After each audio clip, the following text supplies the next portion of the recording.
আল্লাহ বলেন ওয়াজান্নুন, মাছওয়ালার ঘটনা শুনো।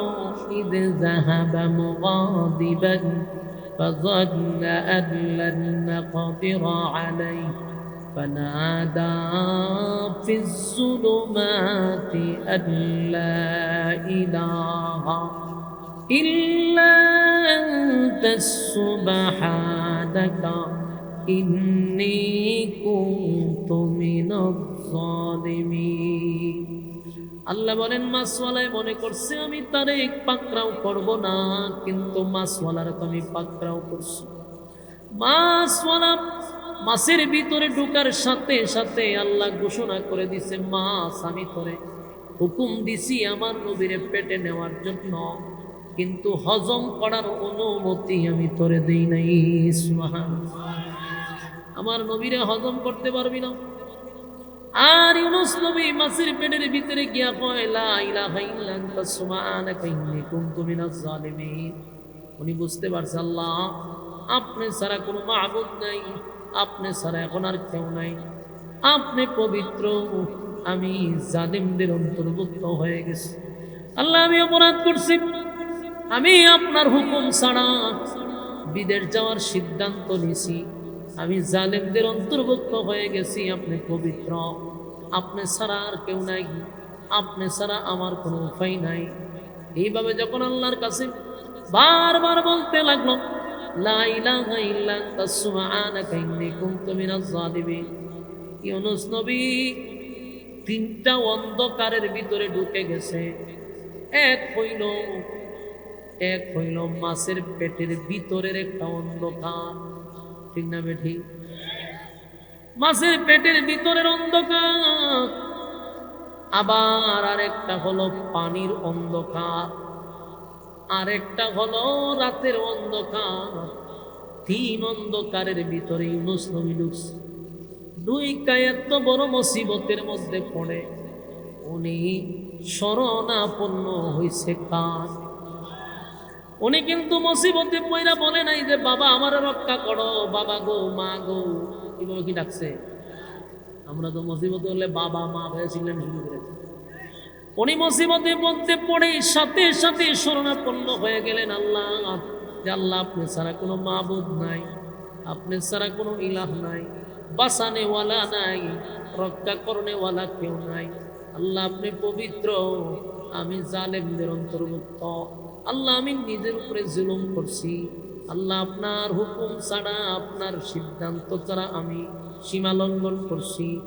এইভাবে যখন মালিকের শরণাপন্ন হয়ে গেছে, একদিন দুই দিন নয়, হযরত ইউনূস একাধারে মাছের পেটের ভিতরে একাধারে 40 দিন পর্যন্ত এই আয়াত করতেছে সুবহানাল্লাহ। আল্লাহ আপনি ছাড়া কোনো মাবুদ নাই, আল্লাহ আমি অন্যায় করছি, অপরাধ করছি, আপনি পবিত্র, আমার রক্ষা করেন। আল্লাহ তখন ডাক দিয়া কয় ইউনূসের কথা আমি শুনছি। ইউনূস আমার শরণাপন্ন হয়েছে, মুসিবতের মধ্যে পড়ে ইউনূস আমারে ডাকছে। তাই আল্লাহ বলেন ফাস্তাজাবনা লাহু ওয়া নাজ্জাইনাহু মিনাল গাম। আল্লাহ বলেন আমি ইউনূস যখন মুসিবতে পড়ে আমার ডাকছে, আমি তার ডাক শুনছি। শুধু শুনছি তাই নয়, কঠিন থেকে কঠিন মুসিবত থেকে আমি আল্লাহ তারে অজ্ঞত অবস্থায় হেফাজত করছি। বলুন তো দেখি, মাছের পেটের ভিতরে কেউ গেলে কি আর বাঁচে?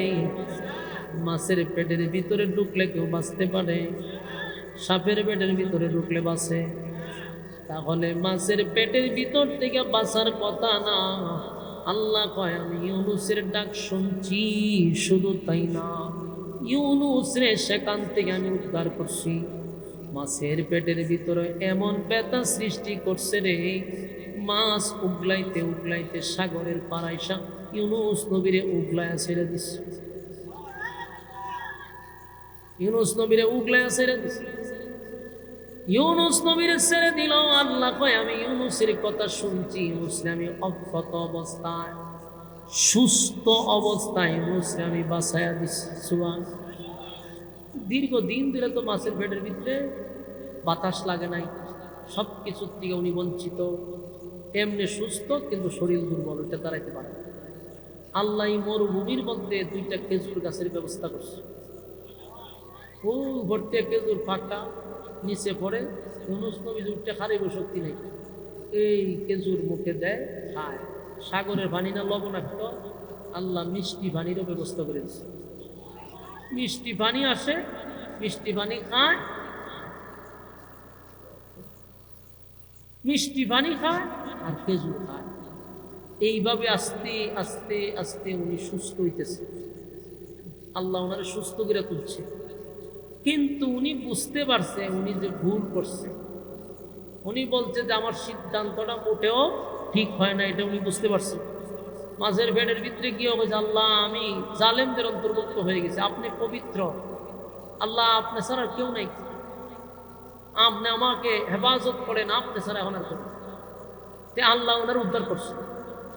উদ্ধার করার পর উনি নিজে বুঝতে পারছে যে আমার সিদ্ধান্তটা ঠিক হয়েছে, আমি আল্লাহর সিদ্ধান্তের অপেক্ষা করার দরকার ছিল, আমার ব্যক্তিগত সিদ্ধান্ত নেওয়া ঠিক হয় না। এই জন্য আল্লাহ ওনারে পাকড়াও করছে, কতগুলো পরীক্ষার সম্মুখীন হচ্ছে। সন্তান হারাইছে, স্ত্রী হারাইছে, নিজে মাছের পেটের ভিতরে চলে গেছে, ঠিক না? এখান থেকে শিকার আছে, মাছের পেটের ভিতরে গিয়াও উনি কার শরণাপন্ন হয়েছে? আমরাও মুসিবতে পড়লে কার শরণাপন্ন হব? আমরা সাথে সাথে আল্লাহর শরণাপন্ন। আপনারা এখান থেকে শিখবেন, কোনো পীর ফকিরকে তখন ডাকবেন না, সব বনস করে নেবেন।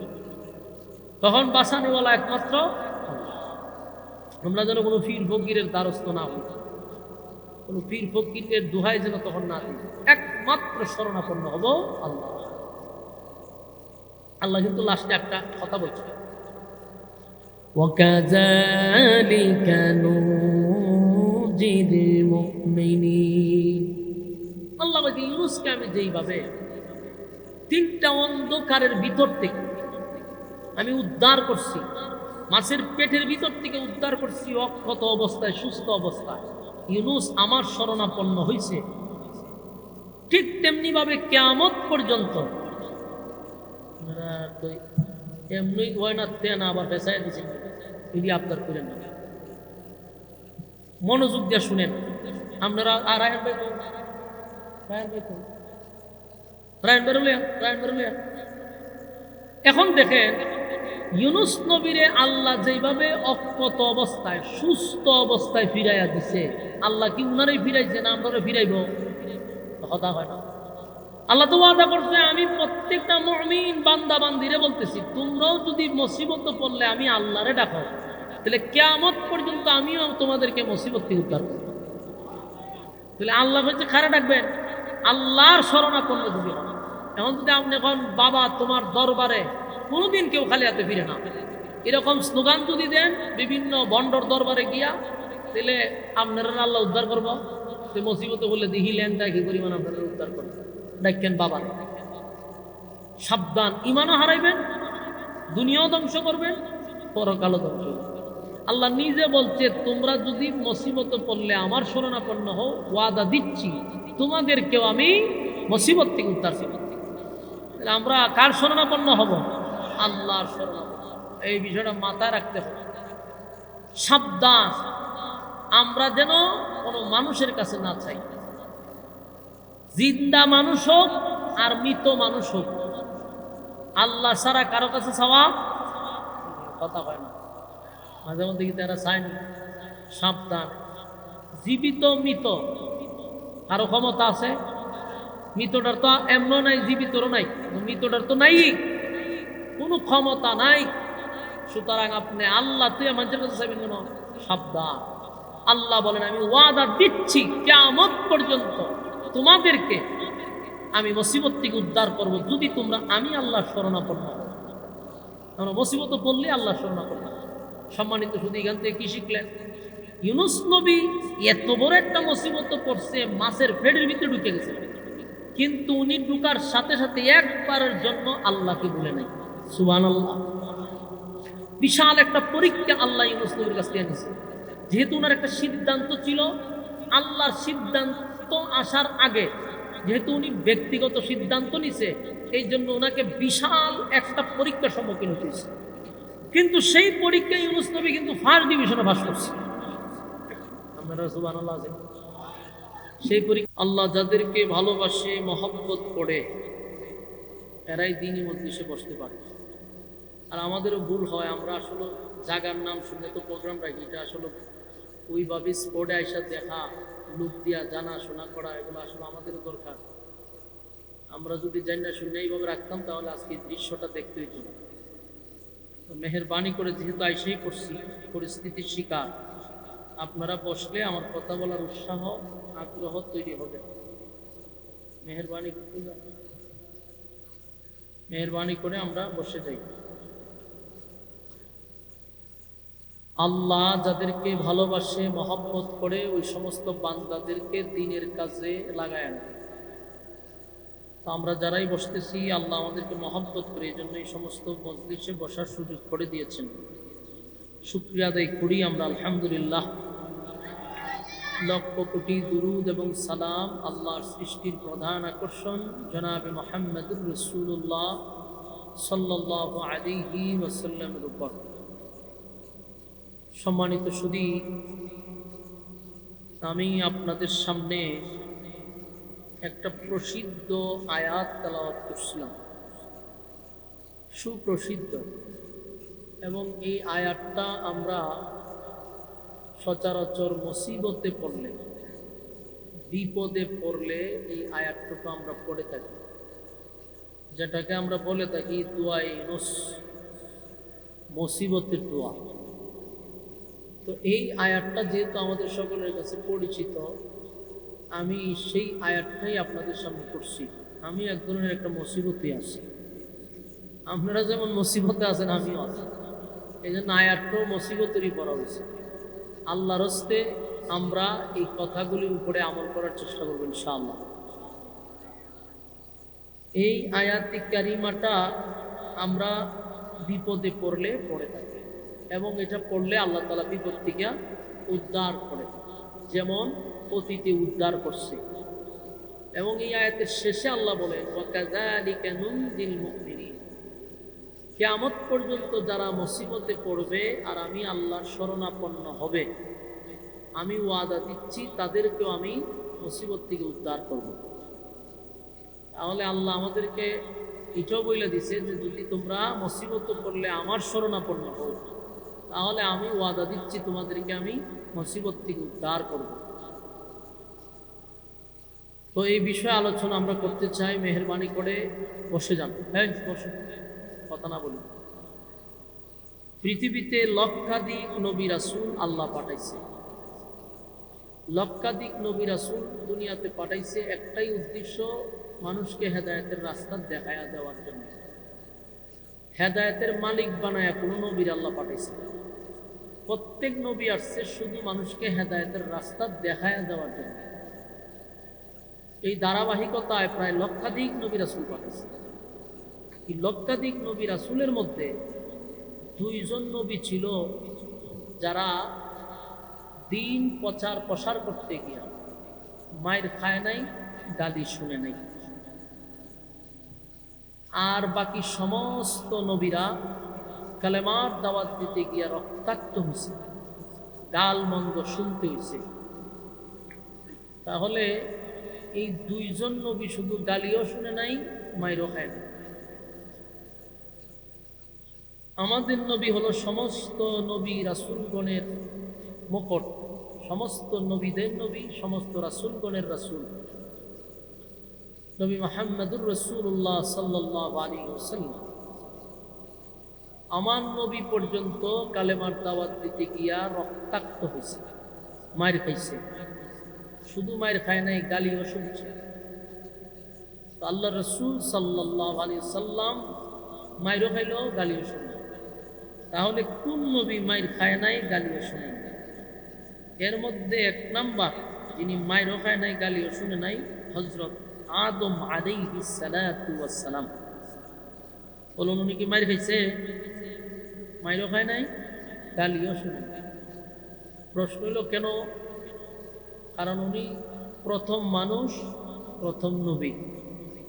মানুষ থাকলেন না ওনারে গালি দিত, মানুষ থাকলেন না ওনারে মারত। ওনাকে যে সময় আল্লাহ পাঠাইছে আর কোনো মানুষ আসছিল? মানুষও নাই, গালিও নাই, মাইরও নাই। এই জন্য উনি গালি শুনে নাই, মাইর খায় না। 2 নম্বর আরেকজন নবী ছিল, ওনার নাম হলো হযরত সুলাইমান আলাইহিস সালাতু ওয়াস সালাম। উনি গালিও শুনে নাই, মাইরও খায় নাই। প্রশ্ন হইল, ওনার সময় কি মানুষ ছিল না? ওনার সময় প্রচুর মানুষ ছিল, কিন্তু ওনারা কেউ মারেও না, গালিও দেয় না। এটার কারণটা কি? কারণ হইল, উনি ছিল গোটা পৃথিবীর বাদশা, একটা রাজ্যের বাদশা না। চীন, জাপান, আমেরিকার মতো একটা রাষ্ট্রের বাদশা না, একটা রাষ্ট্রের প্রেসিডেন্ট না। আসমানের নিচে যত জায়গা, সুলাইমান নবীর বাদশাহী তত জায়গা। দেখেন তো আপনার মেয়ের কুড়ারি সিভার মধ্যে সুবহানাল্লাহ আছে? আছে?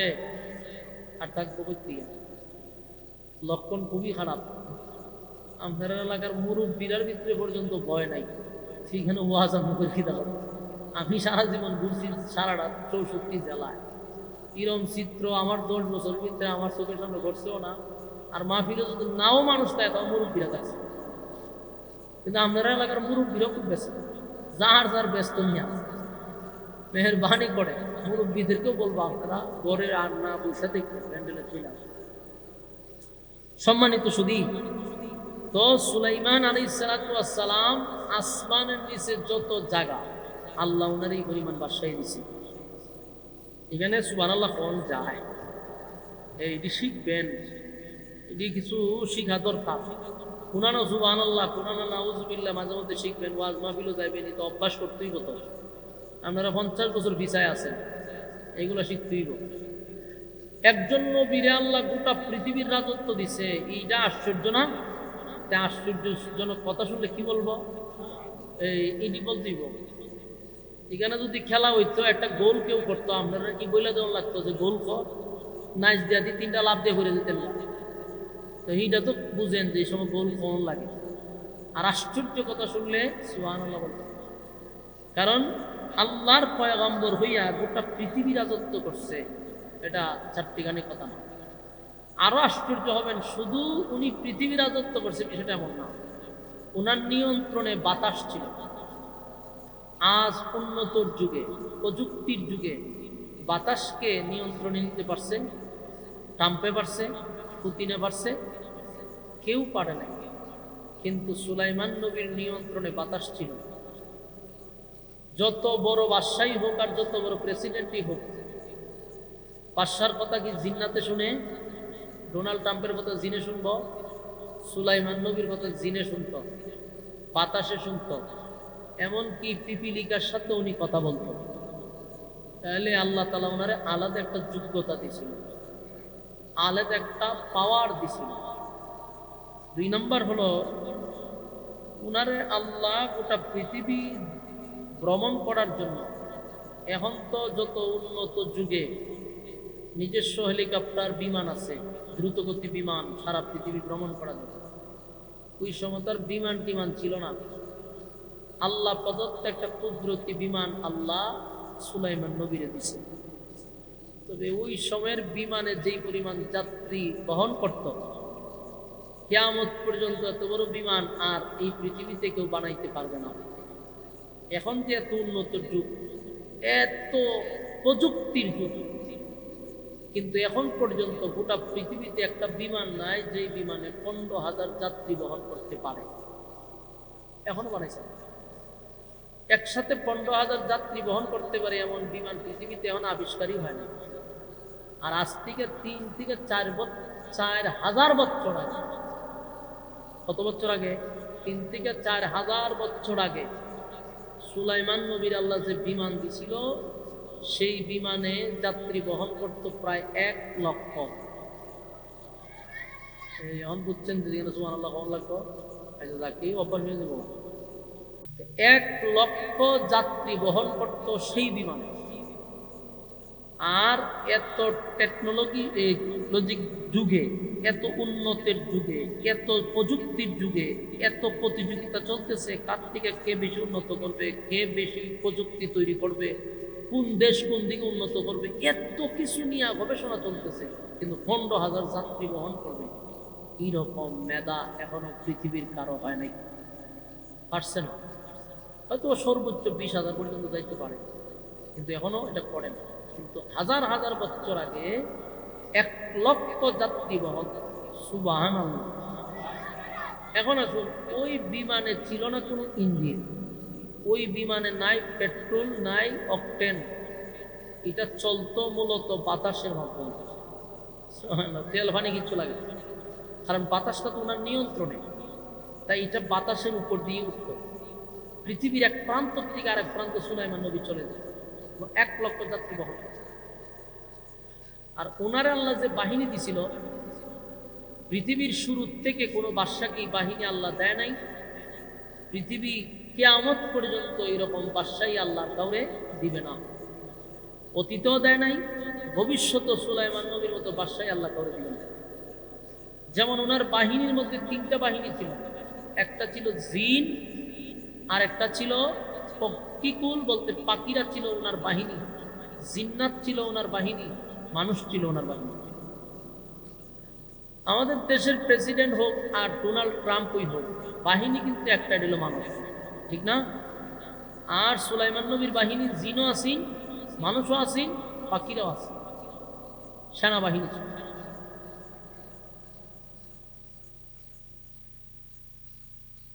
আপনারা ওয়াজ থেকে মহিলাদের এ দুষ্ট এরান না, আমি চিন্তা করে পাইতেছি না, মাহফিলটা আপনারা বারিন্দাতে লেখেন ঘরের, আর সুন্দর হচ্ছে, এত কাছে ঘরের ভিতরে এনে দিচ্ছেন মাহফিল, মহিলারা তো কথা বলবো, নিয়ন্ত্রণ করতে পারবেন আপনারা? পারতেন না। বসুন, চিল্লাচিল্লি করেন না, মনোযোগ দিয়ে শোনেন। আপনারা একটা জিনিস খেয়াল করেন, সুলাইমান নবীর আল্লাহ কি পরিমাণ বাদশাহী দিছে, এবং উনি আল্লাহর কাছে বলছিল, আল্লাহ আমার এমন একটা বাদশাহী দেন যে অতীতে দেন নাই, ভবিষ্যতে দিবেন না। আল্লাহ দোয়া কবুল করছে। উনারে যে বাদশাহীটা দিছে, কিয়ামতের আগ পর্যন্ত এরকম বাদশাহী আল্লাহ কাউরে দিবে, এবং ওটা গোটা পৃথিবীর বাদশাহ, এক প্রান্ত থেকে আরেক প্রান্ত উনি চলে যায়। সুলাইমান নবীর জিন্নাত বাহিনী ছিল এবং পক্ষিকুল ছিল, পাখিরা পর্যন্ত ওনার বাহিনী ছিল। পাখিদের মধ্যে এমপি মন্ত্রী আছে, জিন্নাতের মধ্যেও ছিল, মানুষের মধ্যেও ছিল। ওনার যে বিমানটা, এটার মধ্যে 1,00,000 যাত্রী বহন করতো, এর মধ্যে সুলাইমান নবীর আল্লাহ বউ দিছে। ওনার যে বউ ছিল, বিবাহিত বউ ছিল প্রায় 300-র মতো। এখানে সুবহানাল্লাহ আসেনি? এটা কি আপনার কাছে আশ্চর্য লাগছে? আশ্চর্য লাগছে? তার মানে 100-200 বউ আপনার আছে, চিন্তা করতেন বিষয়টা। 300 বউ ছিল সুলাইমান নবীর, 700 বান্দি ছিল, দাসী ছিল 700। তাহলে 1000 শুধু ওনার দাসী এবং বউ ছিল, বাকি হলো ওনার বাহিনী। এত বড় রাজত্ব দিছে, পিঁপড়াও যদি বিপদে পড়ছে, কথা বলছে, পিঁপড়ার বাসা উনি বসত। তো সেই নবী ছিল দেশের বাদশাহ, তো বাদশার বিরুদ্ধে কেউ গালি দেয়? বাদশারে তো কেউ গালি দিতে পারে না, যদিও গালি দেয় লুগাইয়া, দরজা লাগাইয়া, কিন্তু সামনাসামনি না। যেন আমরা দেশের প্রধানমন্ত্রী আসিল না শেখ হাসিনা, আমরা কি প্রকাশ্যে গালি দিতে পারছি? গালি দিয়ে আপনি টিকতে পারবেন? সকালে গালি দিলে বিকাল আপনি নাই। তো যারা বেশি রাগ উঠছে, বাথরুমে গিয়া দরজা লাগাইয়া হতেন গাইলিয়া মেলিয়া আয় করছে, ঠিক না? ঠিক মনে করেন গালি দিবার মন চেয়েছে, তাও প্রকাশ্যে না, ঘরের ভিতরেও না, বাথরুমে গিয়ে গালি দিচ্ছে। কারণ যিনি দেশের বাদশাহ হয়, তার বিরুদ্ধে গালি দিলে ব্যবস্থা নেওয়া হয়। এই জন্য মানুষের খুব থাকলেও এটা প্রকাশ করে না। সুলাইমান নবী তো ছিল গোটা পৃথিবীর ভাষা, ওনার বিরুদ্ধে কে কথা বলবে? আর উনি সব ভাষা বুঝে, মাছের ভাষা বুঝত, সব জিনিসের ভাষা বুঝত। এই জন্য উনি গালিও খায় নাই, মাইরও খায় নাই। আরেকজন হলো আদম নবী। আর বাকি সমস্ত নবীরা ইসলামের খেদমত করতে গিয়া, দিন প্রসার করতে গিয়া মাইরও খাইছে, গালিও শুনছে। তো আল্লাহ রাব্বুল আলামিন এরকম একজন নবীরে পাঠাইলেন, ওনার নাম এই ইরাকের ইরাকের একটা শহরের নাম ছিল নিনওয়া নামক শহর। বলুন কি শহর? নিনওয়া নামক শহর। ওই শহরে বসবাস করত প্রায় 4 লক্ষ মানুষ। 4 লক্ষ মানুষের বসবাস। সেখানে একজন নবী পাঠাইছে আল্লাহ। এই নবীর উপাধি হইল মাছওয়ালা। বলুন উপাধি কি? মাছ। নবীর উপাধি মাছওয়ালা। আল্লাহ কোরআনে বলছে ওয়াজান্নুন মাছওয়ালা, সাহিবুল হুদ মাছওয়ালা। তো মাছওয়ালা ছিল সেই নবীর উপাধি। আর নবীর নাম ছিল হযরত ইউনুস আলাইহিস সালাতু ওয়াস সালাম। এই ইউনুস নবীর উপাধি ছিল মাছওয়ালা। এই নবীরে পাঠাইছে ইরাকের নিনওয়া নামক শহর। সেখানে উনি কালেমার দাওয়াত দিচ্ছে প্রায় 40 বছর একাধারা। বলুন কালেমার দাওয়াত দিচ্ছে কত বছর? টানা 40 বছর দাওয়াত দিচ্ছে। 40 বছর দাওয়াতের ভিতরে একটা মানুষও কালেমা পড়ে নাই, ঈমান আনে নাই। অথচ উনি দেখেন এইখানে দাঁড়ায় দাঁড়ায় দেখা চিন্তা করেন। এরপর মন ছাড়া যে প্যান্ডেলের ভিতরে বই, দিলের মধ্যে আল্লাহ কি পরিমাণ মোহর মানলে মানুষের মন থেকে এরকম হয়। ও গান্দা ঘুরে আনে, তাও মনটা চায় না প্যান্ডেলের ভিতরে বসে। তো ভালো কাজে শরীক হওয়াও একটা কপাল লাগে। তকদীর যদি ভালো না থাকে তাহলে ভালো কাজে শরীক হইতে মানুষ পারে না। এখানে যতক্ষণ বসা থাকবেন নাযালাত আলাইহিস সাকিনা, উপর থেকে সাকিনা রহমত নাজিল হবে। প্যান্ডেলের বাহিরে কি রহমত নাজিল হইব? গজব করার সম্ভাবনা আছে। তো আল্লাহ রাব্বুল আলামিন নিনওয়া নামক শহরে ইউনুস নবীরে পাঠাইছে। পাঠানোর পরে উনি দাওয়াত দিয়েছে 40 বছর। কিন্তু একটা মানুষও কালেমা পড়লো না, ঈমান আনলো। এই দৃশ্যটা হযরত ইউনুস 40 বছর দাওয়াত দেওয়ার পরে শুধু দাওয়াত গ্রহণ করছে না, বিষয়টা এতটুকু হলে ভালো ছিল। কিন্তু এতটুক না, উনারে এত মারছে, রক্তাক্ত করছে, গালিগালাজ করছে। উনি মায়ের খাইছে, দাওয়াত দিছে, গালি শুনছে, দাওয়াত দিছে। 40 বছর পরে ভাই আল্লাহ আমার কই পাঠাইছে?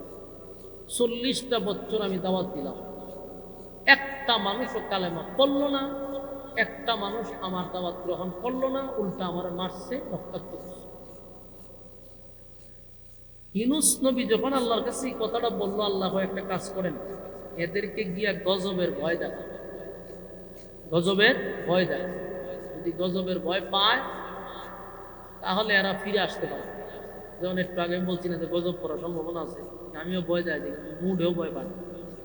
কথা বলছেন, ইউনুস নবীর আমলে যেরকম ছিল এরকম হয়ে যায়। তো ইউনুস নবী গিয়া হয়েছে তোরার উপরে আল্লাহ ঠাড়া করবো, গজব করবো। তোরার যে 40 বছর দাওয়াত দিলাম, আমার কালেমা গ্রহণ করলি না, তা আল্লাহ হয়েছে তোরার উপরে গজব দিল। এই কথা বলার পরে তো ভয় পাওয়ার কথা। এরা ভয় না পাইয়া উল্টা হাসি তামাশা টিটকারি মস্কারি শুরু করছে। হয় তোমার আল্লাহ গজব কখন দিব, কবে দিব, দিন তারিখ ঠিক করছে? নাউজুবিল্লাহ বলেন। তাহলে গজব তো ভয় পাইলই না, উল্টা বলতেছে দিন তারিখ ঠিক হয়েছে। গজব দিয়ে আসবে, দিন তারিখ ঠিক করে আমাদেরকে জানাও। ইউনুস নবী হই না লিল্লাহ, এত বছর দাওয়াত দিলাম, গজবের ভয় দেখাইলাম, উল্টা কয় দিন তারিখ ঠিক হইলে আমরা জানাই। ইউনুস নবী আবার দোয়া করলেন, আল্লাহ কোন জাতির কাছে আমার পাঠাইছেন? গজবের ভয় দেখাইলাম, তাও ভয় পান। এরা আপনার কাছে গজবের দিন তারিখ চায়, কবে গজব দিবেন এটা তাদেরকে বলে দেন। আল্লাহ ঠিক আছে, তাহলে এদেরকে বলো আগামী 3 দিন 3 রাতের ভিতরে আমি গজব দিব। কয়দিন পরে? 3 দিন পরে আমি গজব দিব, এই কথা বলো। হযরত ইউনুস আলাইহিস সালাতু ওয়াস সালাম তার জাতির সামনে গিয়ে একটা ভাষণ দিলেন। 40টা বছর নিঃস্বার্থে তোমাদেরকে আমি একত্ববাদী খোদার দাওয়াত দিলাম, তোমরা আমার দাওয়াত গ্রহণ করলা না, আমার কথা শুনলা না, বুঝলা না। আমি তোমাদেরকে গজবের ভয় দেখাইলাম, ভয় পাইলা না, উল্টা ঠাট্টা মস্কারি করছো। আবার জানতে চাইছো গজব কখন দিবে, কত তারিখ দিবে, এটা যেন আল্লাহ বলে দেয়।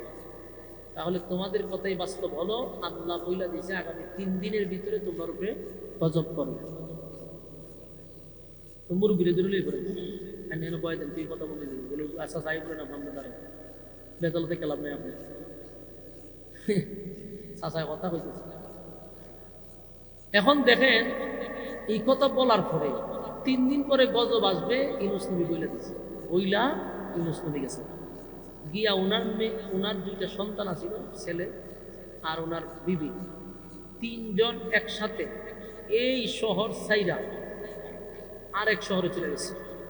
কথা বুঝছেন? আরেক শহরে চলে গেছে। এখন নিনুয়া নামক শহরের মানুষ এতদিন শুধু গজব দেয় না কেন, গজব আসে না কেন বলতো ঠিকই।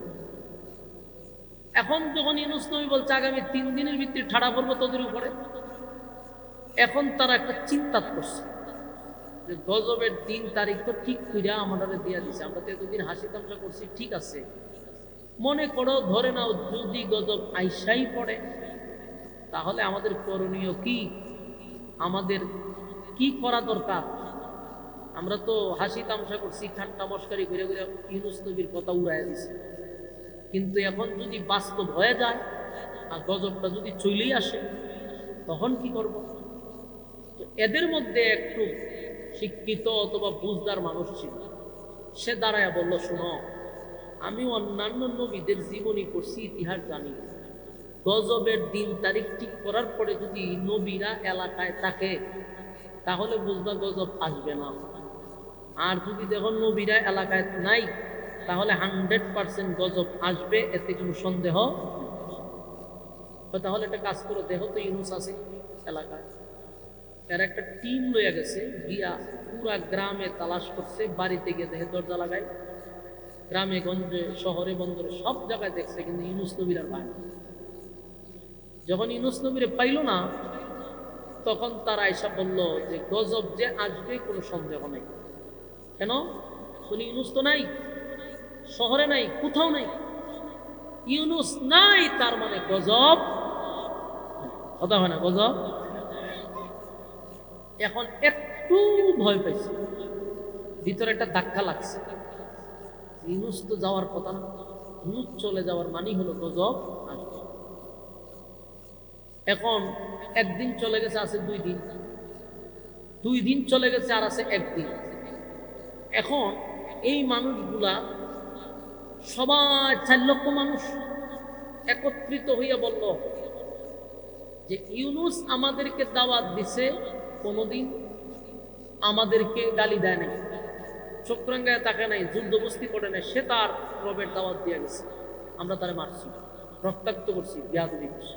সে বলছে গজব আসবে আসবে আসবে, বছরের পর বছর বলছে। আমরা একদিন বললাম তোমার আল্লাহকে বলো দিন তারিখ যেন ঠিক করে গজব দেয়। ইউনুস আমাদেরকে দিন তারিখ ঠিক করে দিছে, আর মাত্র 1 দিন আছে গজব আসবে, যদি আইসা পড়ে। এতদিন তো আমরা তারে নিয়ে হাসি তামসা করছি, এখন মনে করো যদি আইসা পড়ে কি করবে? তখন আস্তে আস্তে এরা নরম হচ্ছে, ওইটা তো ঠিক, অন্ত ইউনুস নাই, ইউনুস যদি এলাকায় থাকতো তাহলে তো আমরা তার কাছে যাইতাম, কিন্তু এখন তো সে নাই। এই করতে করতে এই দিনও চলে গেছে, চলে আসলো গজবের দিন, যেদিন গজব সেই দিনটা চলে আসছে। সকালে ঘুম থেকে উঠি দেখে আসমানের কালার পরিবর্তন হয়ে গেছে। বলুন আসমানের কালার কি হয়েছে? পরিবর্তন হয়ে গেছে। এমনি আমরা আকাশ দেখি সবসময় সবুজ, ঠিক না? এখন এটার কালার হয়ে গেছে কালো। কালো কি অস্থির কালো, ভয়ঙ্কর কালো, যেটা দেখলে ভয় পাওয়ার কথা। নিনুয়া নামক শহরের মানুষ এখন বুঝতে পারছে যে রে গজব তো আইসা বসছে, গজব তো চলে আসতেছে, আকাশের রং তো কালো হওয়ার কথা।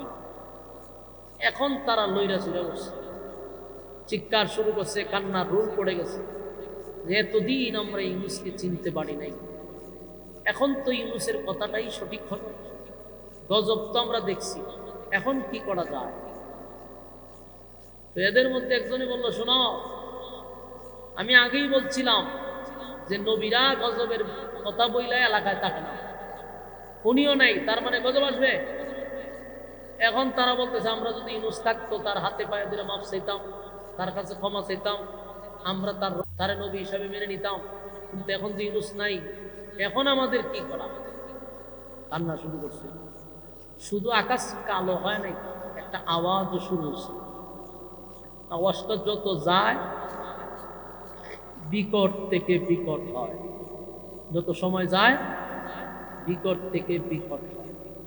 এই বিকট থেকে বিকট আর অন্যদিকে আকাশের রং পরিবর্তন, দুইটাই তাদের ভিতর কাঁপায়া দিছে, ভিতর কাঁপায়া দিছে। আপনারা চাইয়া দিচ্ছে কথা হয়, মুখ দূরে রাখুন, এটাই কথা বলে চাই। এখন তার ভিতর কাটতে উঠছে যে আকাশ পীড়ন তাকে, আর এই আওয়াজ কোথার থেকে আসে? তার মানে গজব আমরা দেখে বলেছি, যে কোনো সময় আমরা ধ্বংস করে দিই। তো একজন মানুষ দাঁড়ায় বললো, শুনো, যা কাম প্রধান আমরা করছি, এখন চিল্লায় লাভ নাই, এখন ইউনুসকে তুহাইলে আমরা পাবো না, এর লিখতে তুকাইতে তুইতে গজব আমরা শেষ করে দিই। না, আমাদের যেটা করা দরকার, আমরা ইউনুসের রবের কাছে চলো মাপ চাওয়া শুরু করি। আমাদের জায়গার থেকে আমাদের ভুল স্বীকার করি। আমরা যতটুকু পারি গজব আসার আগ পর্যন্ত আমরা ধ্বংস করে দেয়, তাও আমরা যেন ওনার কাছে মাপ চাইতে চাইতে ধ্বংস হয়ে যায়। আমরা ভুল করছি, অন্যায় করছি, কথা বুঝতেছে? আল্লাহ বলতেছে, তোমরা মাছ বলার ঘটনা শুনো। إذ ذهب مغاضبا فظن أن لن نقدر عليه فنادى في الظلمات। আল্লাহ রাব্বুল আলামিন বলেন, নিনুয়া নামক শহরের মানুষগুলা তখন বুঝতে পারলো যে আসমান কালো হয়ে গেছে। আওয়াজটা বিকট থেকে বিকট হইতে লাগলো। নির্ঘাত আমাদের উপরে গজব আসবে, সেই গজবে আমরা ধ্বংস হয়ে যাব। তাই আমাদের জীবনের সমস্ত ভুলের উপরে আমরা লজ্জিত হয়ে যাই। ইউনুসের রবের উপরে আমরা, ইউনুসের রবের কাছে আমরা মাপ চাই। সব নিনুয়া নামক শহরের মানুষগুলা ঘর থেকে বাহির হইয়া জমিনে আইসা তারা সেজদায় পড়ে গেছে। সেজদায় পড়িয়া এমন কান্না শুরু করছে আর বলে, মালিক, অন্যায় করছি, অপরাধ করছি, আল্লাহ বুঝতে পারি নাই। 40টা বছর আপনার নবী আমাদেরকে নিজের খাইয়া নিজের পইরা প্রতিদিন দাঁড়ে দাঁড়ে দাঁড়ে আইসা আমাদেরকে কালেমার দাওয়াতটা দিল। আল্লাহ, আমরা কালেমার দাওয়াত গ্রহণ করি নাই, উল্টা আপনার বন্ধুর উপরে আক্রমণ করছি, রক্তাক্ত করছি। আল্লাহ, আমরা টিটকারি মস্কারি করছি, আমরা মনে করছি এমনিতেই উনি বলে, কিন্তু আজকে নিজের চোখে আমরা গজব দেখতে পাইলাম, নিজের চোখেই তো গজব দেখতে পাইলাম। আল্লাহ, এখন আমাদের কৃতকর্মের জন্য আমরা লজ্জিত। আমরা অন্যায়ের যা করছি, অন্যায় করছি, অপরাধ করছি, নিজের মাথায় তো নিজে কুড়াল মারলাম, আমরা এখন লজ্জিত। আল্লাহ, আমাদেরকে আপনি মাফ করে দেন।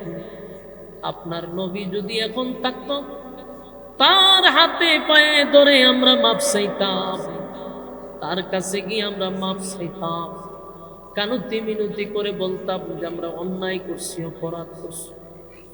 আপনার নবীর হাতে কালেমা পড়ে ঈমান আনতাম। আল্লাহ, এখন আমাদের নবীও নাই, আমাদেরকে এখন কে দয়া করবে, কে মায়া করবে? আল্লাহ, আমাদের নবী আমাদেরকে ছেড়ে চলে গেছে, আর আপনার আওয়াজ, গজবের আওয়াজ আমরা শুনতে পাই, চোখ দিয়েও দেখতে পাই। আল্লাহ, আমাদেরকে ধ্বংস কইরেন না, আমরা অন্যায় করছি, অপরাধ করছি। নিনুয়া নামক শহরের মানুষগুলা সেজদায় পড়ে এমন কান্না শুরু করলো, কানতে কানতে তারা বেহুশ। আর তওবা করছে, এমন তওবা করছে, তাদের সমস্ত গুনার উপরে তারা লজ্জিত হয়ে গেছে। তারা কালেমা পড়তে লাগলো, সবাই ঈমান আনছে। এক বাক্যে 4 লক্ষ মানুষ কালেমা পড়ে ঈমান আনছে। আর কান্না শুরু করছে তাদের অতীতের গুনার উপরে তারা লজ্জিত। বারবার কয়, আল্লাহ, আমাদের নবীকে আমাদের কাছে ফিরাইয়া দেন, আমরা আর কোনোদিন ওনার সঙ্গে বেয়াদবি করব না। আল্লাহ আমাদের নবীকে আমাদের কাছ থেকে ছিনায়া নিয়ে না। কান্না যখন শুরু করছে, আল্লাহ ডাক দেয়া কয়, জিবরাইল রে, গজব দেওয়ার জন্য আমি বলছিলাম, গজব দেওয়ার কথা বলছিলাম। কার উপরে গজব দিব, কারে গজব দিয়ে আমি ধ্বংস করব? যেই নিনুয়া নামক শহরে কিছুক্ষণ আগেও সব পাপিষ্ঠ ছিল, সব নাফরমান ছিল, যাদেরকে আমি গজব দিয়া ধ্বংস করে দেওয়ার কথা বলছি, কিন্তু এখন এই নিনুয়া নামক শহরে কোনো নাফরমান নেই, সব ঈমানদার। আমি রবের উপরে ঈমান আনছে, তাদের অতীতের গুনার উপরে তারা লজ্জিত হয়ে গেছে, অন্তর থেকে তারা তওবা করছে। তাই আমার গজব তো নাফরমানের উপরে পড়ার কথা, কোন নেককারের উপরে আমি গজব দিব না, আল্লাহ বলনেওয়ালার উপরে আমি গজব দিব না। আল্লাহ রাব্বুল আলামিন বলেন, জিবরাইল রে, আমার বান্দাগুলি যেহেতু আমার কাছে ক্ষমা চাইছে, আমার বান্দাগুলি তার ভুল বুঝতে পেরে সে আমার কাছে মাপ চাইছে, তাই গজব উঠায়া নাও। নিনুয়া নামক শহরের মানুষ আসমানের দিকে তাকায়া দেখে, আসমানটা পরিষ্কার হয়ে গেছে। এতক্ষণ যে কালো আসমান ছিল, সেই কালো আসমান থেকে আস্তে আস্তে কালো ধোঁয়াটা সরে গেছে। এতক্ষণ যে বিকট আওয়াজ হচ্ছিল, সেই বিকট আওয়াজটা বন্ধ হয়ে গেছে। নিনুয়া নামক শহরের মানুষ বুঝতে পারছে আমাদের উপরে গজব আসার কথা, গজব আসবে না। আল্লাহ আমাদের কালেমা কবুল করছে, আমাদের কথা মালিক কবুল করছে রে। এই কথা বলার সাথে সাথে নিনুয়া নামক শহরের মানুষ সেজদার থেকে উঠা তাকা দেখে আসমান পরিষ্কার হয়ে গেছে। গোটা নিনুয়া নামক শহরের মানুষ শুকরিয়া তার আল্লাহর কুদরতি পায়ে সেজদা দিছে। আমার যুবক ভাইরা, এই নিনুয়া নামক শহরটা ধ্বংস হওয়ার কথা, ধ্বংস তো হইল না। আর ইউনুস নবীও এই ব্যাপারে অবগত না। ইউনুস নবী চলে গেছে দেশ, এই শহর ছেড়ে ভিন্ন ডিস্ট্রিক্টে উনি চলে গেছে। এখানকার অবস্থা কি উনি তো আর জানে না। 3 দিন পরে ইউনুস নবীর ধারণা হলো নিনুয়া নামক শহরে এতদিন ধ্বংসে হয়ে গেছে, সব মানুষ হয়তোবা মারা গেছে, সব হয়তোবা ধ্বংস হয়ে গেছে। কারণ নবীরা তো আর গায়েব জানতেন না। আপনাদের এলাকার আকীদা কি নবী গায়েব জানে? নবী যদি গায়েব জানতো, ইউনুস নবী জানার কথা। নিনুয়া নামক শহরটা ধ্বংস হয়ে যাওয়ার কথা, কিন্তু ধ্বংস হইল না। ইউনুস নবী তো এই শহরে নাই, আরেক শহরে। উনার তো জানার কথা না এই শহরের পরিস্থিতি কি। মোবাইলের যুগ নাই, ইন্টারনেটের যুগও নাই, সব কিছুর থেকে ইউনুস নবী আলাদা, এই ব্যাপারে উনি জানে না। ইউনুস নবী মনে মনে ভাবতেছে শহর তো ধ্বংস হয়ে গেছে, সব হয়তো বা ধ্বংস হয়ে গেছে। কিন্তু হঠাৎ করে একদিন তাকায়া দেখে ইউনুস নবী যেই শহরে ছিল, ওই শহরের মধ্যে একজন নিনুয়া নামক শহরের মানুষ প্রবেশ করছে। ইউনুস নবী মুখ ঘুরে ফেলছে, ঘুইরা লোকটার কাছে গিয়া কয়, আপনি কোথার থেকে আসছেন? আমি নিনুয়া নামক শহর থেকে আসছি। ইউনুস নবী কয়, কেন? নিনুয়া নামক শহর তো ধ্বংস হয়ে যাওয়ার কথা, এই শহর কি এখনো আছে? এই লোকটা কয়, মিয়া আমি এখন খালি আসলাম, আমার শহর আগে যেমন ছিল এখনো এমনই আছে, কোনো সমস্যা হয় নাই। কিন্তু এই লোকটা একবারও বলে না যে নিনুয়া নামক শহরের মানুষ সবাই ঈমান আনছে। যদি এই কথাটা বলতো তাহলে তো ইউনুস নবী বুঝতে পারতো যে ঈমান আনার কারণে হয়তো বা আল্লাহ গজব দিয়েছেন। এই লোকটাও কিছু বলে নাই, ইউনুস নবীও পরিচয় দেয় নাই। তাই ইউনুস নবী এখন ধারণা করছে সর্বনাশ, যেই জাতির গজব আসবে আসবে বলছি, আমারে কত নির্যাতন করছে, কত রক্তাক্ত করছে, আর এখন আমি নির্যাতনের দিন তারিখ ঠিক করে দিয়ে আসলাম।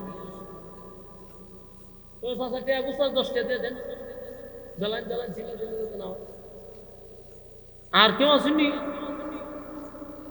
আপনারা কইলাম বলে একটা চুপ করে 10টা মিনিট আমার সময় দেন, আমি ছেড়ে দেব। আল্লাহর রাস্তায় ওই কথার মনোযোগ বসতে যাবে। বাচ্চা কাচ্চারে 10টা 20টা দিয়ে আগে দিয়ে ভাড়া দেন বাজারও, তো এখানে মজা টজা খাক। মাহফিলের ভিতরে আইলে দাদারে ধরবো আর এলে চাচারে ধরবো। এই চাচা দাদা যারা আছেন 10টা বাইর করে লাগ বাইর করে দিয়ে দেন। আল্লাহর রাস্তায় ভেজাল লাগাই না।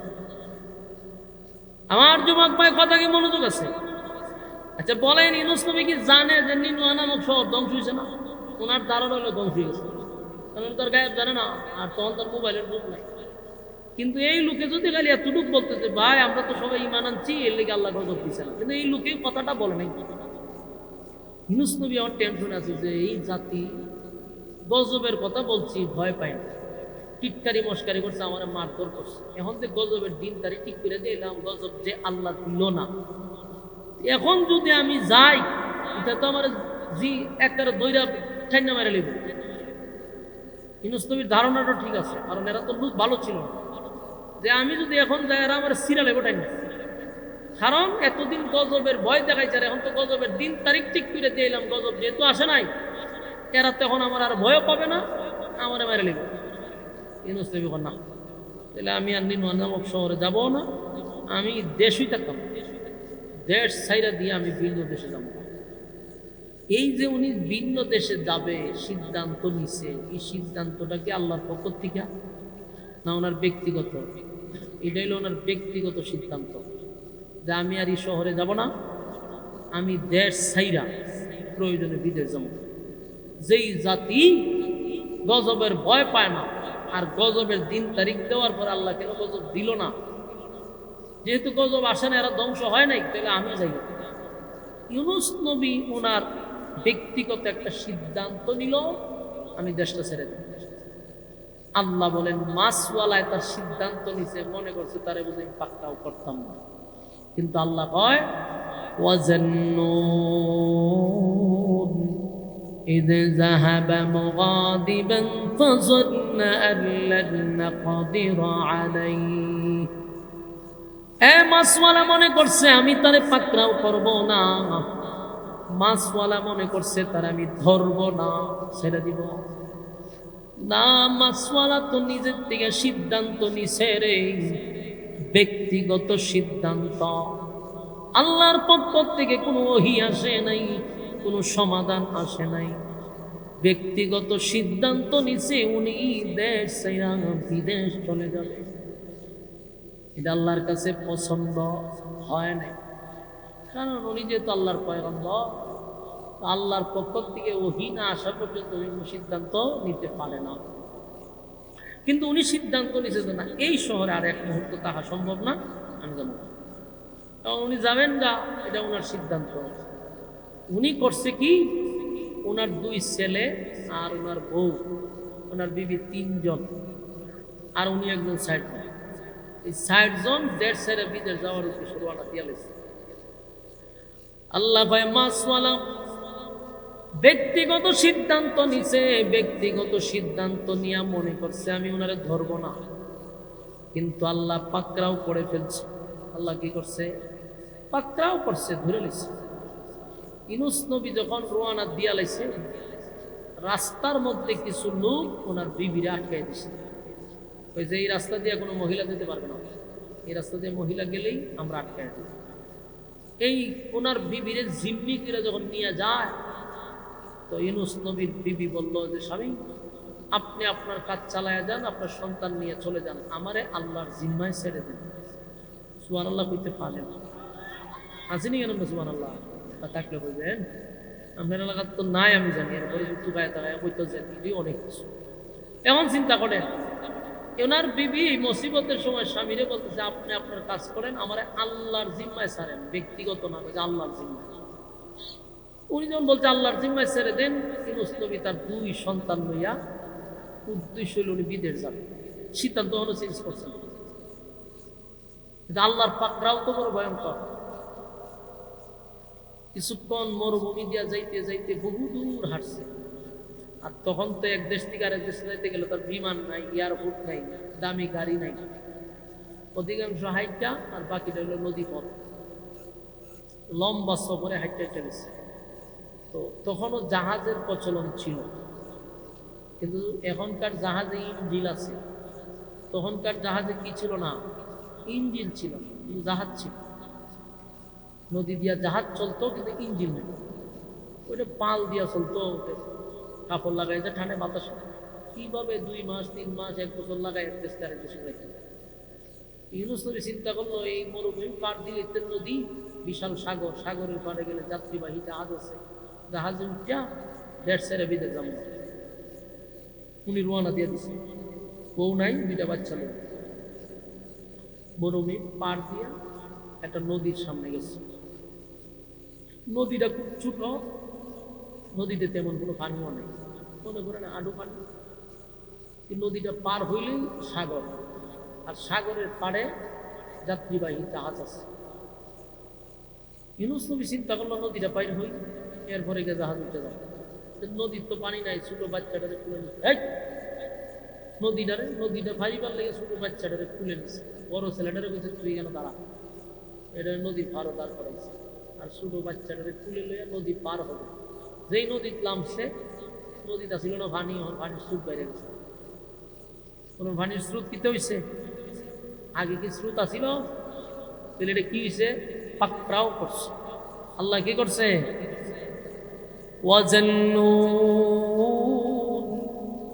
মাছওয়ালা মনে করছে, মাছওয়ালার আল্লাহ পাকড়াও করবে, আল্লাহ পাকড়াও করছে, আল্লাহ ধরে নিচ্ছে। নদীতে পানি ছিল না, পানির স্রোত বেড়ে গেছে। স্রোত কি অস্থির স্রোত, দাঁড়াইবার মতো সুযোগ নেই, এমন বাড়া বাড়ছে উনি আর নিজেরই কন্ট্রোল করতে পারতেছে। পানির স্রোত বেড়ে গেছে। এক পর্যায়ে উনি ওনার যে স্কুলে যে বাচ্চাটা ছিল, বাচ্চাটারে আর ধুই রাখতে পারত না, পানির স্রোতে ছোট বাচ্চাটারে পানিতে বাসায় লেগেছে। আপনারাই বলেন, একটা বাবার কাছ থেকে যদি বাচ্চাটারে টান দিয়ে বানিয়ে নিয়ে যায়, ওই পরিস্থিতিতে বাবার অবস্থা কেমন হবে, শিখতে পারবেন? وَظَنُّونَ إِذْ ذَهَبَ مُغَاضِبًا فَظَنَّ أَن لَّن نَّقْدِرَ عَلَيْهِ। মাছওয়ালা মনে করছে আমি তারে ছেড়ে দিব, মাছওয়ালা মনে করছে তারে বুঝি আমি ছেড়ে দিব, কিন্তু না, মাছওয়ালারে আমি পাকড়াও করছি, মাছওয়ালারে আল্লাহ ধরে ফেলছে। ব্যক্তিগত সিদ্ধান্ত আল্লাহর কাছে মোটো পছন্দ হয় নাই। মাছওয়ালার ছোট সন্তানটাকে পানির স্রোতে বাসায় আনিস। বাবার কাছ থেকে যদি সন্তানটা হারিয়ে যায়, এটা বাবা সারা বোঝার ক্ষমতা নেই। এক বুক ব্যথা লইয়া তাকায় দেখে যে ছোট সন্তানটারে তো নিয়ে গেল পানি। এখন কি করবো, বড়টার লই এখন নদী বাড়িতে, নদীর ভার উঠতে বড়টারে বাগে লইয়া দৌড় মারছে। ইন্নালিল্লাহ হইতে না, বড়টারে কি নিয়ে দৌড় দিছে, বাগে লইয়া দৌড় মারছে। এখন চিন্তা করেন, ছোট ছেলেটারে নিল পানির স্রোতে বাসাইয়া, আর বড়টারে বাগে লইয়া দৌড় মারছে। এখন কিয়ামতের আলামত, কিয়ামতের আলামত আপনাদের গ্রামও আছে। এই যে লেদা লেদা ফুলা পান, এইখানে হারে হারে ভিডিও করে, হ্যাঁ, কিয়ামতের আলামত। চিন্তা করে আমরা এই সত্য শুরু থাকতে মাঝে সামনে দাঁড়ায় আমরা ডর করছেন, মুরুব্বী কি ভয় লাগছে। আর হেরা বারে না স্টেজে উঠতো, হে আর সুযোগ পেতে আমার আইন দূরে শুরু করি, লক্ষণ এত খারাপ। আমার যুবক ভাইরা, وَظَنُّونَ إِذْ ذَهَبَ مُغَاضِبًا فَظَنَّ أَن لَّن نَّقْدِرَ عَلَيْهِ فَنَادَى فِي الظُّلُمَاتِ। এখন ছোট ছেলেটারে তো লুই গেল, বড় ছেলেটারে বাগলে দূর মারছে। বলুন তো, একটা বাবা কি আর ঠিক থাকতে পারে? 2টা সন্তান নিয়ে গেল, স্ত্রীটারে মাঝ রাস্তায় আটকায়া দিল। বলুন আল্লাহ কি করছে, পাকড়াও করছে, আল্লাহ ধরে নিছে। আল্লাহ কয় মাছওয়ালা মনে করছে আমি তারে ধরবো না, কিন্তু মাছওয়ালারে তো আল্লাহ ধরে লাইছে। ব্যক্তিগত সিদ্ধান্ত, নবী হওয়ার পরে ওহীর অপেক্ষা করার দরকার ছিল, কিন্তু উনি ব্যক্তিগত সিদ্ধান্ত নিছে দেশ ছেড়ে বিদেশ যাবে। এটা কিন্তু উনি গুনাহ করে নাই, আবার এটা ভাববেন না। ওনার সিদ্ধান্তটা আল্লাহর কাছে পছন্দ হয়েছে না, এটা হলো ভিন্ন জিনিস। কিন্তু এক দেশ থেকে আরেক দেশে যাওয়া কি গুনাহ নেই? গুনার বিষয়। আল্লাহর কাছে পছন্দ হয়েছে না, যে তুমি আল্লাহর পয়গাম্বর। দেড় বিদেশ চলে যাবে, সন্তান হারাইলো, স্ত্রী হারাইলো, এবার দিশে হারার মতো হয়ে গেছে, একা একা মন খারাপ, নদী পার হইছে। নদী পার হইয়া গিয়া যে সাগরের ঘরে জাহাজও হারাম। এই জাহাজ ছিল যাত্রীবাহী মানুষ, যখন গিয়ে জাহাজের ভিতরে সব হইছে, উনিও জাহাজের ভিতরে ঢুকছে। ঢুকার পরে যাত্রী যখন হয়ে গেছে, জাহাজের নাবিক জাহাজ ছেড়ে দিছে, উনি চুপচাপ জাহাজের ভিতরে বসে গেছে। মনটা খারাপ, বউ হারাইছে, সন্তান হারাইছে, জাহাজ তো তার গতি দিয়া চলতেছে চলতেছে, কিন্তু মাঝ সাগরে গিয়া তখন আর জাহাজ যায় না, জায়গা তুই ঘুরে এক জায়গাতে হেলে ঘুরতেছে, লাগছে নি দরবার, তখন আর জাহাজ সামনে যায় না, জায়গাতে হেলে ঘুরে। وَظَنُّونَ إِذْ ذَهَبَ مُغَاضِبًا فَظَنَّ أَن لَّن نَّقْدِرَ عَلَيْهِ فَنَادَىٰ فِي الظُّلُمَاتِ أَن لَّا إِلَٰهَ إِلَّا أَنتَ سُبْحَانَكَ إِنِّي كُنتُ مِنَ الظَّالِمِينَ। মাছওয়ালা মনে করছে তারে আমি পাকড়াও করব না, কিন্তু আল্লাহ তো ধরে লেছে। অন্য জাহাজ সব সময় সোজা যায়, এখন খালি জায়গাতে। তো সমস্ত যাত্রীরা চিল্লাচিল্লি শুরু করছে, কাউমাও শুরু করছে, চেঁচামেচি শুরু করছে। ঘটনাটা কি? তো এখন সবাই তো আশ্চর্য হয়ে গেছে, আতঙ্কে আছে যে এরকম তো কোনো সময় হয়নি। যার যার চিল্লাচিল্লি শুরু হইল, সবাই যার যার প্রাণ নিয়ে চিন্তা যে যে কোনো সময় জাহাজ পানির নিচে চলে যেতে পারে। তো ওই যুগের মানুষ তো আর এত প্রযুক্তি আসেন না, কিন্তু আল্লাহ তাদের মাথায় এত মেধা দিছিল, এত মেধা, এরা একটা পরামর্শ সব অবশ্য। জাহাজের নাবিক টাবিক যারা আছে, হেলপার টেলপার সব মিললে একটা পরামর্শ করছে যে ঘটনাটা কি। তখন তার ইঞ্জিল নাই যে দেখবো যে কোনো নষ্ট হয়েছে, তখন বসে এরা পরামর্শ করতেছে যে কোন কারণে কিরকমটা হচ্ছে। দেখেন আল্লাহ তারা কি পরিমাণ মেধা দিচ্ছে, এরা গবেষণা করতে করতে বাড়ি করে নিচ্ছে। নির্ঘাত কোন গুলাম তার মালিকের ওয়ার্ডার ছাড়া এই জাহাজ উঠছে, আর এই অপরাধে জাহাজ জাহাজ ঘুরতেছে। আপনার এলাকার যদি সুবহানাল্লাহ তাহলে হইতে পারে। এটা বাংলাদেশের মধ্যে একটা আশ্চর্য গ্রাম, যেই গ্রাম বক্তা কইয়া দেন আল্লাহ গুতা দিয়ে এর ঘরে গেছে তারা লড়ে। আল্লাহ আপনারা হেফাজত করুক। আর এগুলার জন্য মাঝে মধ্যে প্রশিক্ষণ দিবেন, কোন জায়গা সুবহানাল্লাহ, কোন জায়গা আলহামদুলিল্লাহ শিখবেন। কথা বুঝছেন নি? শিক্ষালয় শিক্ষালয়। আমার যুবক ভাইয়েরা এখন চিন্তা করেন এরারে আল্লাহ কি পরিমাণ মেধা দিছে। যদিও এরা বিধর্মী, কিন্তু মেধা ভালো ছিল। কেন জানেন? এদের ব্রেন পরিষ্কার হওয়ার কারণ হলো এরা তো আমরার মতো তো গুনাহ করছে। আমরা যেই গুনাহ করি এরা কি গুনাহ করছে? বিধর্মী হোক, কিন্তু আমরার মতো গুনাহ নাই। এরা আমরার মতো এত গুনাহ করে নাই। এদের মধ্যে ওই মোবাইলের গুনাহ ছিল না, বাটপারি ছিল না, সিটারি ছিল না, মানুষের টাকা দখল করা ছিল না, চিন্তায় গুম হত্যা এগুলা কোনো গুনাহই নাই। এরা বিধর্মী, গুণ আল্লাহকে মানে নাই এতটুকু, বাকি কোনো গুনাহ চলমান আমাদের মতো গুনাহ নাই। এই জন্য এদের মেধা ছিল মারাত্মক।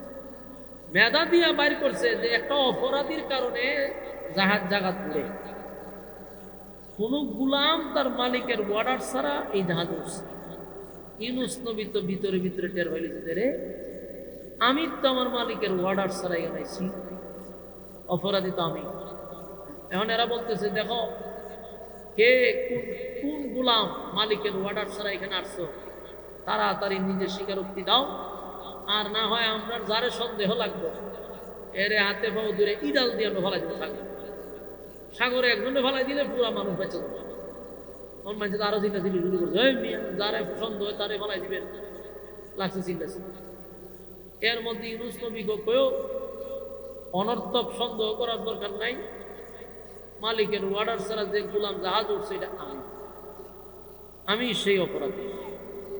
এখন এই কথা বলার পরে সবাই ইউনূস নবীর দিকে তাকাইছে, তাকায়া দেখে এমন সুন্দর মানুষ। নবীদের চেহারা বুঝেন না, নবীদেরকে আল্লাহ এত সুন্দর করে বানাইছে যে যখন যে যুগে নবী পাঠাইতো ওই যুগে নবীর থেকে সুন্দর আল্লাহ করে বানাইতো না। উনি তো নবীর চেহারা দিকে তো পাগল হয়েছে, এত সুন্দর চেহারা। এরা দিয়ে এক দৃষ্টিতে তাকাইছে আর সুযোগ যে এই লোক গোলাম হইতে পারে না, কোনোদিন গোলাম না, এরা বিশ্বাসই করে না, মানেই না। ওই সর্বনাশ, আপনারা যদি আমরা ফালাই দিই তাহলে এখন তো জাহাজ পানির উপরে ঘুরে, আপনারা ফালানির পর থেকে জাহাজ পানির নিচে ঘুরবে। এই ভয়ে তারা আর উমার দিকে তাকায় না। আপনি গোলাম হতেই পারেন না, কারণ এরা যে গোলামটা ধরে নিছে, এরা মনে করছে কোনো বাড়িতে কাজ করতো পলায় আসছে। ইউনূস নবী তো জানে কোন গোলাম, আর হেরা মনে করতে মানুষের কাজ করে এই গোলাম হয়ে গেল। গোলামের চেহারার সাথে মিল নাই, পয়গম্বরী চেহারা। শেষে করবো কি? ইউনূস নবী বলেন যে না, আমি সেই অপরাধ করে না, সব বলা আপনারা ভালো যাবে। এখন কি করবো? আমরা একটা লটারি দিব, লটারিতে যার নাম উঠবো আমরা তারে দুইটা সাগরে পানি ফেলাই দিব। একজনকে ফেলাই দিলে আর সবাই বেঁচে যাবে। আবার এরা ঘোষণা দিচ্ছে যার নাম উঠবে তোমরা মাইনে নিবা, কারণ বুঝবা যে তোমরা কপালের দোষ, কি করবা নসিবের দোষ, মাইনে নিবা যে তোমরা এইটার নামটা ফেলাই দিব। এটা আমরা চূড়ান্ত সিদ্ধান্ত। মানুষ কি করবো? মাইনে নিছে। এখন সবার নাম লেখা হয়েছে লটারিতে। লটারি যখন চালু করছে, সর্বপ্রথম নাম উঠছে ইউনূস নবীর নাম। সুবহানাল্লাহ আসেনি? এতগুলা মানুষের নামের মধ্যে ইউনূস নবীর নাম উঠে গেছে। যেই মাত্র ইউনূস নবীর নাম উঠছে, অনেরা হসপিটা বলছে এত সুন্দর হুজুরের নাম দিতে হবে না, কারণ এটা ভুলে উঠছে। এই লোক গোলাম হতে পারে না। আবার আবার লটারি দিচ্ছে, আবার উঠছে, হয় এখনো বলেছে আবার দে, আবার দিছে, আবার উঠছে। এইভাবে 5 বার, 6 বার, 7 বার, 8 বার, 9 বারও গিয়া থামছে। থামার পরে এরা কয় 9 বার দিলাম আপনার নাম উঠছে হুজুর, আমরা বহুত চেষ্টা করছিলাম আপনার বাসাইবার লিখিয়া, কিন্তু হুজুর আমরা মাফ করে দিন, বুড়াই আপনার নামে উঠি। আমরা চেষ্টা করছি যে আপনার কোনোভাবে একটু বাঁচালে যাই কিনা। আল্লাহ রসুল আমরা মাফ করে দিন, 9 বার যারা করে বাপে টেকে করে আমরা ফেলাই দিই। আমার ফাইনাল কথা মানে সবাই মরে তো লাভ নাই, বললো আপনি মরুন। ইউনূস নবী কয় বেটা আমি তো শুরু থেকে গেছি, আমি অপরাধে আমার ফালাই দিতে, তোরা লটারি দেশকে না, এটা একটা সন্দেহ লাগছিল আমরা, তবে হুজুর এখন আর লাভ নেই, আমরা ফালাই দিচ্ছি। 9 বারের পরে 10 বার দিচ্ছি, 10 বারও ইউনূস নবীর নাম। হুজুর আল্লাহ রসুল করে মাফ করেন, হুজুরের ধৈর্য হাত পাও ধরে ইউনূস নবীর দিছে উড়াই ফেলা। যেই সাগর পয়গম্বরে ফালাইব বাণিজ্য করবার আগে এক মাস আয়া ওনারে ফেটে দিতে লেগেছে। কোনো কোনো জায়গায় আসছে যে মাছটা ওনারে গিলছে, ওই মাছটারে আবার আরেক মাছে খাই দিচ্ছে। কথা বুঝতেছেন? তাহলে কয়টা মাছ ছিল? 2টা মাছের পেটের ভিতরে ইউনূস নবী চলে গেছে। এই আল্লাহ বলেন ওয়াজান্নু, মানে মাছওয়ালার ঘটনা বলতেছি, তোমরা তা মনোযোগ দিয়ে শুনো। এই হলো ইউনূস নবীর সাথে মাছের সম্পর্ক। এই জন্য ওনাকে মাছওয়ালা বলতো। উনি কিন্তু মাছের ব্যবসাও করে নাই, মাছ চাষও করে নাই। মাছওয়ালা এই কারণ হয়েছে যে উনি মাছের পেটের ভিতরে ছিল। যেই মাত্র ওনারে মাছের পেটের ভিতরে নিছে, উনিও 1 সেকেন্ডও দেরি করে নাই, উনি বলা শুরু করছে লা ইলাহা ইল্লা আনতাস সুবহানাকা ইন্নী কুনতু মিনাজ জালিমিন।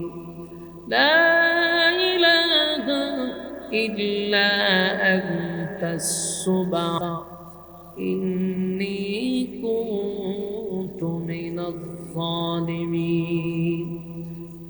ইউনূস নবীর সাথে সাথে এই আয়াত পড়া শুরু করছে।